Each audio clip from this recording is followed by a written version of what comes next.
26 years ago, Nigeria took a historic step, shaking off the shadows of military rule and embracing the promise of democracy. The journey has been turbulent, hopeful, and at times deeply frustrating. Yet through the cycles of elections, constitutional debate, and citizen protests, we remain committed to this ideal. Good evening, everyone. Welcome to this special edition of Beyond the Headlines. I am Nifemi Okuntoye. As Nigeria marks another Democracy Day, the Interministerial Committee, we understand, has announced federal government's plans ahead of the 26th Democracy Day celebration. The committee announced that President Bola Tinubu will address the nation tomorrow by 7 a.m. There will be no Democracy Day parade. It also states that President Tinubu will attend the National Assembly joint session at 12 noon. Later in the day, a public lecture will be held at the State House Conference Center by 4 p.m. with the theme Consolidating on the Gains of Nigeria's Democracy, Necessity of Enduring Reforms. Tonight, on the eve of Nigeria's Democracy Day, we're joined by a frontline party figure, Senator Ajibola Basiru, the National Secretary of the All Progressives Congress and a key player in both national politics as well as the unfolding political development in Osun State ahead of 2026. He wears many hats: lawyer, legislator, party administrator, and now a declared governorship aspirant. But with ambition, they say, comes scrutiny and controversy, from allegations of disloyalty to Mr. President to rumors of courting political alliances across fractured lines. Senator Basiru has had to fight off what he calls a coordinated smear campaign. We'll speak about Nigeria's democratic journey at 26, the integrity of political structures in the Fourth Republic, and of course, the politics of power, loyalty, and legacy in Osun State. Let's get started. Distinguished, thank you for joining us on the program. Yeah, good evening, Nifemi. Glad to have you come. You served as a senator and now manage internal party administration at the national level. Would you say we've really evolved institutionally, especially in the area of internal democracy? I think first and foremost, I must say that I don't personally believe in what they call internal democracy. And I say this because of the background that I have as somebody from progressive ideological background. What is called internal democracy today is actually foisted upon us by the Nigerian legislators at some point in time when they turn political parties to be more of an appendage of the Independent National Electoral Commission. Classically, a political party is an organization of people who believe in certain set ideology, perspectives, and program, and seeking to put one or many of them into holding political offices for the purpose of actualizing those programs. So the question of emergence of candidates for political party, from my own personal belief, should be a matter for the political party to determine which method by which it will evolve such kind of candidate. But by whatever method, you don't think it should still meet democratic tenets? What democratic tenets will be tested at the general election. So it will mean, for instance, if you have a political party, you may be able to decide whether it is caucus of leadership of the political party, whether it is some set of parameters. That should be an internal rule of political party. But are you looking at it from the point of view of how it ultimately impact on the people? Because some will say the challenge, for instance, is the fact that we don't have the best of us to lead us. And it begins from the party. So the best minds usually are expected to evolve through a democratic process. In fact, it is because of the so-called internal democracy that the best of us are not leading us now. And I will give you an example, for instance. Let's look at the inception of democratic government in Nigeria. In 1999, those crop of leaders that emerged in our own political party, Allowed for Democracy, they emerged from what I call democratic consensus within the leadership of the party. That's how Baba Bisi Akande emerged in Osun State. That's how Chief Olusegun Osuroba emerged in Ogun State. That's how Asiwaju Bola Ahmed Tinubu emerged in Lagos State, and so on and so forth. And you see the quality and caliber of this leadership. Through consensus. Through consensus. Gladly, that's how they emerged. And in 1979, And also in 1983, you also see within our own tradition of the progressive tradition of Action Group, UPN, Alliance for Democracy, and now the APC. This will ensure that people who have track record of experience, leadership, and confidence of leadership of the party to be able to articulate the programs and vision of the parties will be able to emerge in that process. What we have today is that if you have billions of naira, you can just emerge through what is called democratic process. You may not represent the ideals and focus of that political party until our legislators go and amend the provision that makes it the business of INEC or the national legislator how candidates emerge from party. We cannot really talk about grooming leadership that will be able to now put by consensus, that means that we are largely just expecting that people will sleep and face the same place, because consensus means that majority of people have decided to pick a particular person, right?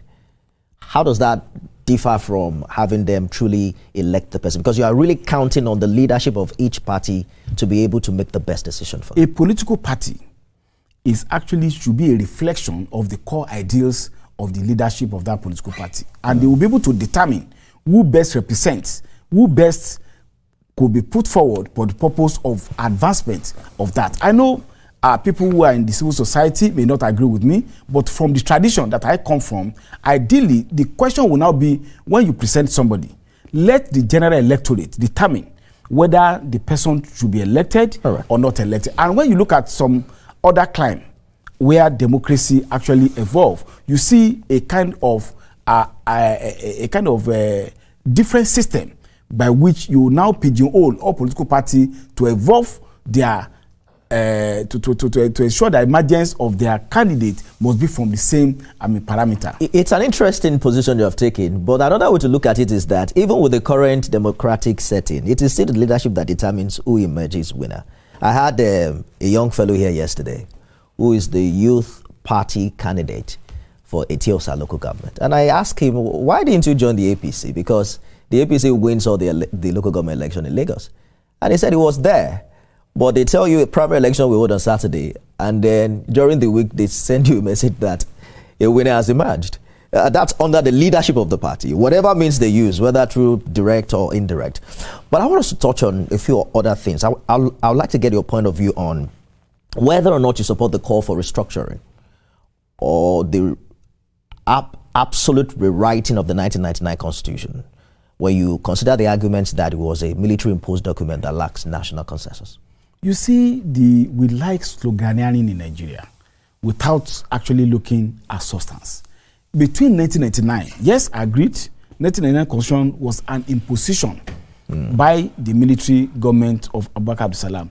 But since 1999, there have been some fundamental changes in the structure of Nigerian Constitution, by which power in certain dimensions have devolved to the state. The question we first ask ourselves, those powers that have devolved to the state, to what extent have our subnationals been able to utilize those devolved power structure? I'll give, for example, the correctional system. It's now permissible under the Constitution for our state government to set up their correctional centers. How many states have utilized that devolved power to them? Power has also been taken out of national grid, by which it is now possible for state actors to be able to participate in that critical sector for infrastructure development. How many of our subnationals have been able to utilize that?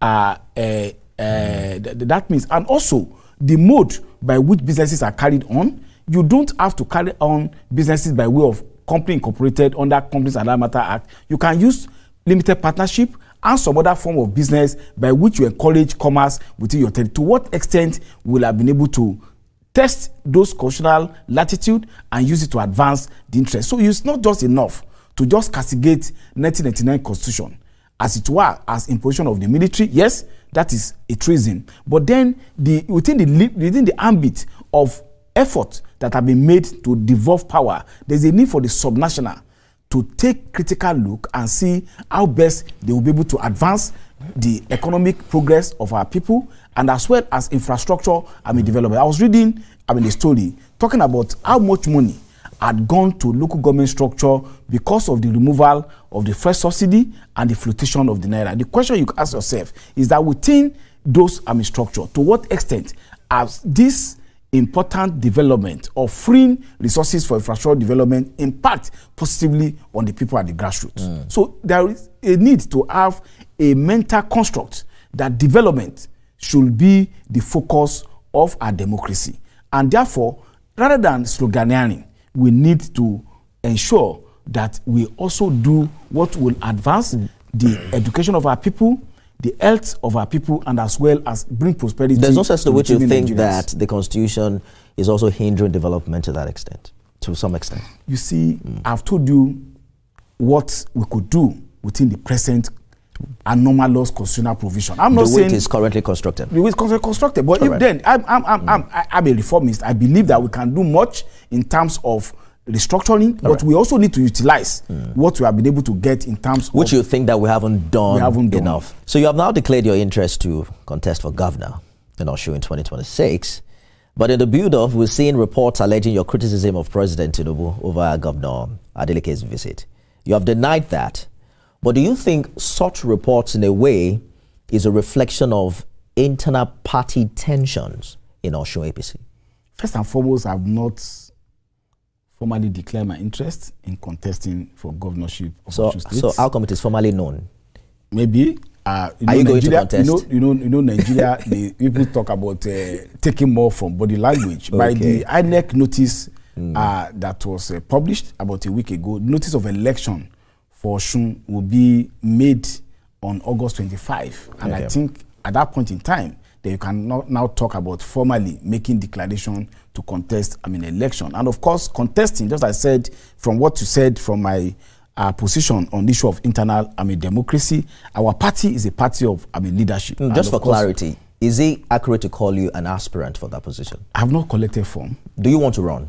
Of course, I would like to run. So informally, you have declared your intent. Possibly you may say that you need to be maybe I used the word formally wrongly. So informally, you have declared your interest to run, right?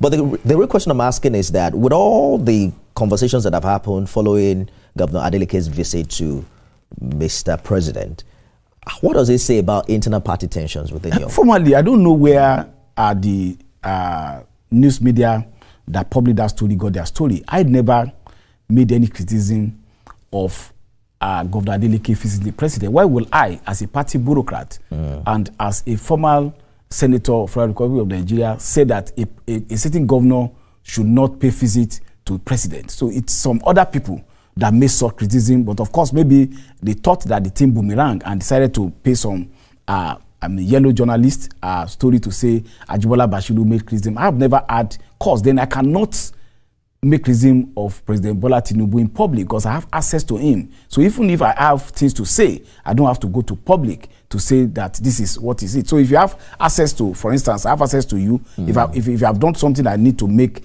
observation, I will definitely do that. So that is total falsehood. So I think that there's a context to it. The context to it is that the perception is that 5 PDP governors are going to join the APC. We have seen 2 of them join in the past. I'm sure you've heard that narrative on the papers that there are some 5 governors who want to join your party.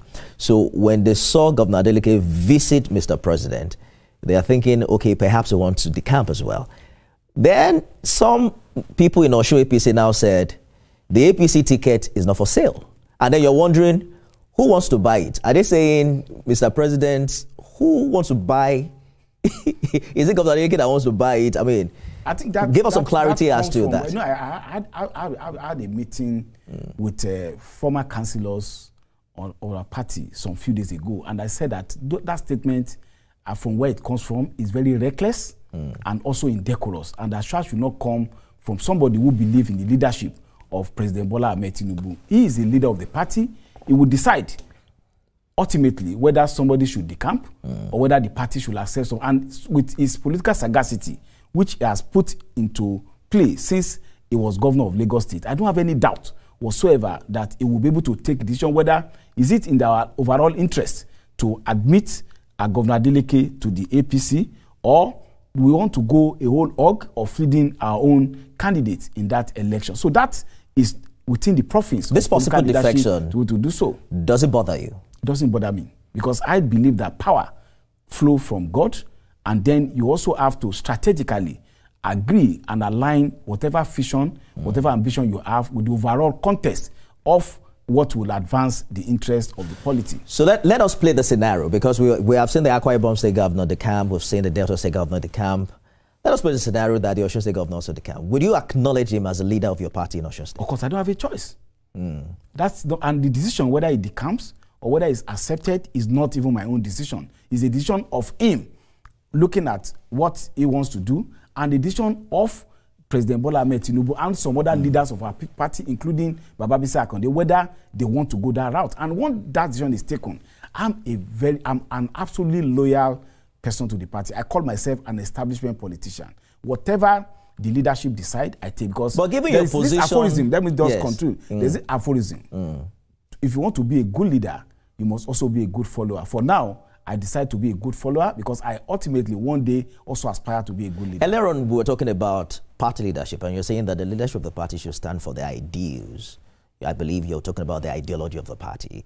What happens to the ideology of the APC if Governor Adeleke, whom you have, so brazenly criticized, now becomes the flag bearer of your party?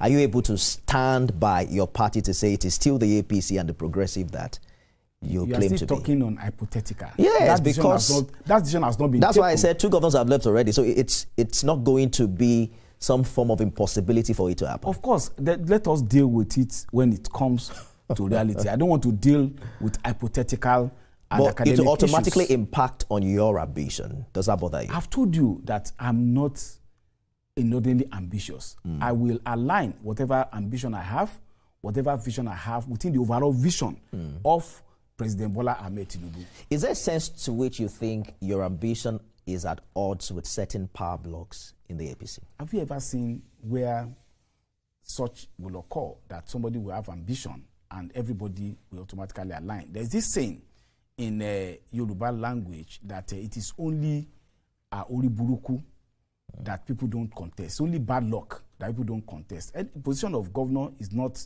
a small position. And you expect within a party in Osun, I think our membership should be at the minimum about 75 to 150,000. And of course, we have people who are gladiators who want to contest. We have different power blocks. So it should not disturb you. Aspiration is a legitimate thing for any politician. So I'm not bothered. And as I told you, I'm not bothered about whether I get a position at any point in time. What I'm concerned about is that the overall goal of the organization that I believe is still being furthered. I lost senatorial election in 2023. I didn't go to tribunal. A lot of people would expect as a lawyer, you want to go to tribunal. And within 2 months that I left the Senate, the leadership of the party under President Bola Tinubu deemed it fit to elect me as the national secretary of the party. And I put all my effort in being able to make the best out of that. Now I'm committed to make the best out of that effort. I just flew in from Oka on a party and legal assignment, and here I am today also talking about the advancement of democracy. Whatever will be, and it can only be better as far as some of us are concerned. I don't know how extensive your consultation has been, but do you have former Governor Oyetola support? Of course, he will not be opposed to my aspiration. Because there are reports that he has another candidate in Bola Oyebanji. People always talk about it, and of course, all of us, is our state leader today, and I don't believe he will go to say that of all of us who are under his watch, that he will prefer one against the other. Ultimately, the leadership of the party, including himself, Baba Bisa Akonde, the president, all of them will sit down and look at how and where the pendulum will swing. And wherever they decide, as I told you, I'm a party man, and whatever decision the party takes is well and good for me. You have denied allegations of seeking collaboration with former Governor Ajibola Basiru. What does that say about the state of reconciliation or lack of it within the It's APC? not my beat to talk about reconciliation, but it's my beat to refute false allegation. The last time I had any personal and political connection with the former governor of Osun State, whom I work under as commissioner for 2 terms, was in 2021. And since 2021, I've not even had a one-on-one talk with him. So for somebody to write from the blue and said Basiru is seeking reconciliation with him because of personal ambition, it's not today within our party. According to him, he said he has left our party. He said he formed a splinter group, which you don't know which party he has begun. And of late, you have also seen some videos coming on of him having meeting with Atiku Abubakar, of people singing in his sitting room, which you call in popular parlance parlor, against Ajibola Basiru. As national secretary of the party, I deem it fit to make it categorically clear that I don't have any connection whatsoever. I've not had any personal or political relationship with former Governor Adeleke since 2021. So it is insensitive. It is absolute falsehood for anybody to say that because of aspiration that I have, I will seek such kind of connection. I will not do that. As told you, I'm not desperate about becoming anything. I thank God for what He has made of me, and I will not work in a way that will be with anybody, no matter how it placed, that but has a diametrically opposed position to President Bola Ahmed Tinubu. They say it has a huge influence in Osun, and that's probably why you lost the election in 2022. I will not say that. With respect, I said people are contested. And when you talk about political influence, even when he was a sitting governor in 2017, we lost a senatorial election in Osun West. 9 out of the 10 local government, we lost under his watch. And in 2018, even when he was governor, you know, it was a hard fought battle for our party. So whether election is won or lost is not about the sagacity or the popularity of an individual. It will be too positioning him in a larger context than what he actually is, to say he will be the decider of who win and who will lose a good place to live election in Osun. We have completely run out of time. National Secretary of the APC, Senator Ajibola Basiru, thank you so much for talking to us. Yeah, it's my pleasure being here today. And hopefully we'll continue this conversation subsequently. That's our show today. Thank you for being a part of it. Remember, you can watch it again at midnight and at 6 a.m. tomorrow. I am Nifemi Oguntoye.